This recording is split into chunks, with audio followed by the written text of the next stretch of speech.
எதுக்கு சொல்றேன்னா, மக்களோட மக்களோட நம்பிக்கைய வாக்குகளை வாங்கி அறுவடை பண்ணி ஆட்சி கட்டில் அமர்ந்தீங்கல்ல. இங்க இருக்கிற பழைய ஊர் விவசாயத்தில் இருக்கிறவங்க, பள்ளிக்கூடத்தில் இருக்கிறவங்க, திருமணம் எல்லாத்துக்குமே தெரியும் என்ன இருந்தது அப்படின்னு. ஏசி பஸ் ஸ்டாப் ஒன்று இருந்தது. பழைய ஊருக்காரங்க எல்லாத்துக்குமே தெரியும் ஏசி பஸ் ஸ்டாப் இருந்தது. 2014-13 வந்து அண்ணன் அதிமுகவில் அண்ணன் செந்தில் பாலாஜி அமைச்சராக இருந்தப்போ, போக்குவரத்துறை அமைச்சராக இருந்தப்போ AC bus stop 2 bus stop கட்டினார்.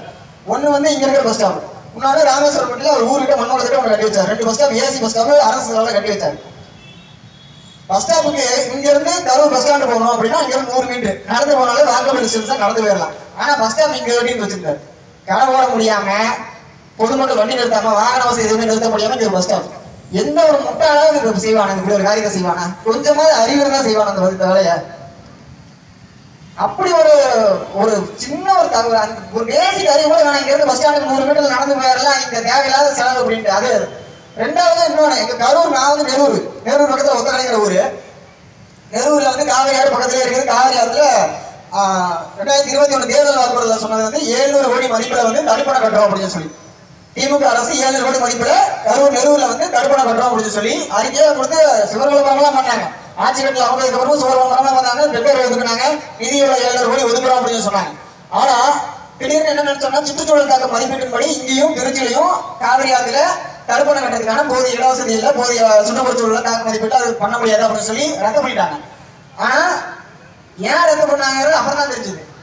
அண்ணன் என்ன தெரியுங்களா, மணி 11 மணி ஆட்சி கட்டில் அமர்ந்தோம்னா 11:05 வண்டி ஆத்துக்கு ஓட்டுங்க, எந்த அதிகாரியும் கேட்க மாட்டான், தடுக்காத அதிகாரி அங்க இருக்க மாட்டான்னு சொன்னார்ல.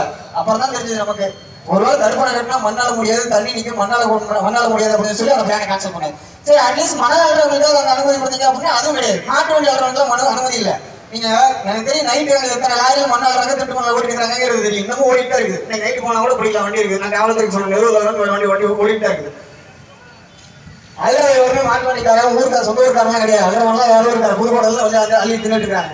அத்தையுமே ஏமாற்று, எல்லாமே ஏமாற்று பேர் வழியா இருக்காங்க. இன்னைக்கு யாராவது ஒருத்தராவது இங்க இருக்கிற பொதுமக்கள் யாராவது ஒருத்தராவது தெரிஞ்சுக்கலாம், நம்ம கரூருக்கு சட்டமன்ற உறுப்பினராக இருந்தவர் எங்க போனாரு, அமைச்சர் எங்க போனாரு, இன்னமும் சிறையில் இருக்கிறாரு, என்ன காரணம், இதுக்கு முன்னாடி இருந்த அமைச்சர்கள் எங்க போனாங்க அப்படின்னு சொல்லி பொய் வாக்குறுதி, பொய் கேஸ் போட்டாங்கன்னு சொல்லலாம். எத்தனை நாள் ரிமாண்ட் பண்ண முடியும்? குறைஞ்ச வந்து எத்தனை நாள் நீதிமன்ற காவலில் வைக்க முடியும்? ஒருத்தர் ஒரு வருஷத்துக்கு மேலேயே இன்னும் பிணை எடுக்க முடியாம வழக்கு இவ்வளவு இருக்குது அப்படின்னு சொன்னா எத்தனை பேருக்கு முடியாது பணத்தை ஏமாத்திருக்கிறாரு அப்படின்னு சொல்லி இதுல இருந்தே தெரிஞ்சுக்கலாம். போக்குவரத்துறையில வேலை வாங்கி தரதா மோசடி செந்தில் பாலாஜி சொன்னது கருணாநிதி.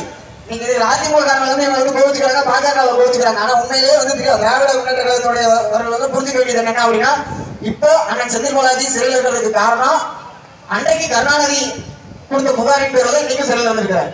ஏன்னா அன்னைக்கு அவர் சட்டசபையில் வாசிச்ச அறிக்கையுடைய விளைவு தான் வந்து அன்னைக்கு போட்ட கேஸ் தான் இப்போ அண்ணன் செந்தில் பாலாஜி வந்து பணமாற்றுல வந்து இப்போ இருக்கிறதுக்கு காரணம். நம்ம பலவகை தொழில்நுட்ப கல்லூரி பெருந்துறையில் பாலிடெக்னிக் படிக்கும் போது நம்மளே சேர்ந்தப்ப என்ன கேட்டாங்க, செந்தில் பாலாஜி வந்து ஊர்ல எப்படி அப்படின்னு சொல்லி. பவர்ஃபுல் மினிஸ்டர் நிறைய அப்ப வந்து ஏடிக்கு பவர்ஃபுல் மினிஸ்டர் அப்படின்னு சொன்னப்ப ஒரு பையன் என்கிட்ட வந்து அப்படியே சொன்னான், சொல்லி அப்படியே கண்களையும் மாமா ஒருத்தர் போக்குவரத்துறையில வந்து கண்டக்டருக்கோ டிரைவருக்கோ வேலை தரதுக்காக காசு கொடுத்தாரு. ஆனா இப்போ வரைக்கும் அந்த காசு என்னாச்சுன்னு தெரியல, வேலையும் கிடைக்கல, அவர் சூசைட் பண்ணிட்டாரா, 25 நாள் எதுவுமே பண்ண முடியல, போய் கேட்டா வந்து சரியான பதில் இல்லை அப்படின்னு சொல்லி அத்தனை பேருடைய சாபமும் தான் இன்னைக்கு செந்தில் பாலாஜி சிறையில் இருக்கிறதுக்கு காரணம். எம்ஆர் விஜயபாஸ்கர் சிறையில் இருக்கிறதுக்கு காரணம். அதெல்லாம் சும்மா கூடாது, நமக்கு நம்பிக்கை இல்லாம இருக்கலாம், ஆனா ஒண்ணு இருக்குது இல்ல, அத்தனை பேரோட சாபம் ஒண்ணு இருக்குது இல்ல. கட்டாயம் இந்த கரூர் மண் அதுக்கு மிகப்பெரிய சாட்சியா இருக்கும். மண்ணை திருடி தின்னாங்க எப்படி இருந்தாங்க, இப்ப எப்படி இருக்காங்க அப்படிங்கிறதுக்கு மீண்டும் ஒரு கேசி பழனிசாமியாக நான் செந்தில் பாலாஜி இருப்பார், நான் செந்தில் பாலாஜியாக எம்ஆர்பி இருப்பார். அரசியல் இருந்து தூக்கி எறியப்படுகின்ற நாம் தமிழர் கட்சி ஒரு நாளுக்கு அதிகாரத்துக்கு வரும். அன்னைக்கு தெரியும் புரட்சி எப்போதும் வெல்லும், அதை நாளை மலரும் நமது அரசு சொல்லும். தமிழ் தாய் வாழ்க, தலைவர் பிரபாகரன் வாழ்க. அடுத்ததாக நாம் தமிழர் கட்சி கரூர் சட்டமன்ற தொகுதி துணைத் தலைவர் தேவி செல்வராஜ் அவர்கள்.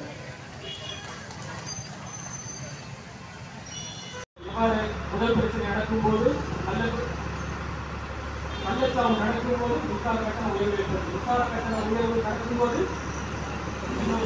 தம்பிகளுக்கு சேவை. இந்த கரூர் மண்ணில் நமது பேருந்து நிலையம் இடிக்கப்பட்டு புனரமைக்கிறோம் என்கிற பேரில் பல மாதங்களாகியும் இன்று வரை மக்கள் அலக்கழிக்கப்பட்டுதான் வருகிறார்கள். காரணம் என்ன? இதற்காக நாங்கள் முன்னெடுக்கும் இந்த போராட்டத்தின் விளைவாக கூடிய விரைவில் இது நடந்து விடுமா என்ற சந்தேகம் இங்கு கூடியிருக்கும் மக்களுக்கும் இதை கேட்டுக்கொண்டிருக்கும் மக்களுக்கும் ஒரு விழிப்புணர்வாகவே இருக்கும். ஏனென்றால் இதை இடித்து இவ்வளவு நாட்கள் ஆகியும் பொதுமக்கள் இதற்காக ஏன் இன்று வரைக்கும் கொந்தளிக்கிறார்? உங்களை மடை மாற்றுவதற்கு இங்கு ஏராளமான விஷயங்கள் தினம் தினம் நடந்து கொண்டுதான் இருக்கிறது. பொதுவாக போதைக்கு அடுத்து வேலை இழப்பு, அன்னார் அவர்கள் சிறை என்று பல பல பல காரணங்களால் மக்களை தினம் தினம் தினம் மூளை செலவை செய்து கொண்டுதான் இந்த திராவிட திருடர்கள் இருக்கிறார்களே தவிர மக்களுக்கு ஒரு தெளிவான திட்டத்தை செய்ய வேண்டும் என்ற எண்ணம் துளியும் இல்லாத இந்த திராவிடத்திற்கு தான் திரும்பவும் ஓட்டு செலுத்தி ஜெயிக்க வைத்திருக்கிறது. காரணம் என்ன? தலைமைகள் பாஜக காவி வந்துவிடும் என்று இந்த பாவிகளுக்கு ஓட்டு செலுத்தினீர்கள். என்னாச்சு? திரும்பவும் அதே காவிதான் வந்திருக்கு. இப்ப என்ன? இந்த 40 பேரும் சேர்ந்து 40 தந்தீர்களே, தமிழ்நாட்டு மக்களே, தற்போது நமது நிலை என்ன? அதே நிலைதான், எதுவும் இங்க மாறல. இப்ப என்ன சொல்றாரு? ஜாதிவாரி கணக்கெடுப்பு எடுக்க வேண்டும் என்று ஐயா ராமதாஸ் உள்ளிட்ட அனைவரும் பல வருடங்களாக எழுப்பிய கோரிக்கைக்கு மத்திய அரசு தான் அவர் எடுக்க வேண்டும் என்று சொல்கிறார். ஏன்? மாநில அரசுக்கு அதற்கான உரிமை இல்லையா? மாநில அரசுகளின் உரிமைகளை ஒன்றென்றாக மத்திய அரசிற்கு தார வார்த்தை இந்த திராவிட கட்சிகள் இன்று மாநில கட்சிகளுக்கு என்னென்ன உரிமைகள் இருக்குங்கிறதே அவங்களுக்கு மறந்து போச்சு.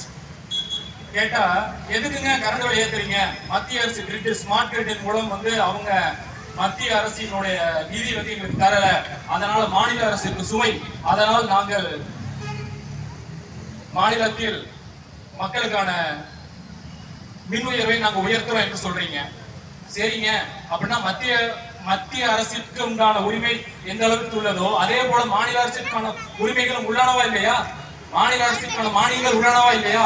இன்று வரை எதற்காக திரும்ப ஜிஎஸ்டி ரீஃபண்ட் ஆகல? ஜிஎஸ்டியில இருந்து எங்களுக்கு மாநிலத்திற்கு தர வேண்டிய நிதி வரவில்லை என்று திரும்ப ஏன் புரிவிக்கிறீர்கள்? அப்படின்னா நீங்க நடத்தி கொண்டிருக்கும் இந்த டாஸ்மார்க் மூலமும் பல சில்லறைகள் மூலம் வரக்கூடிய மாநில வரிகள் என்ன ஆகுது? மாநில வரிகள் எங்க போகுது? எதை கேட்டாலும் எதற்கெடுத்தாலும் மத்திய அரசை குறை சொல்லும் இந்த திராவிட திருடர்களால் அரசு நடத்த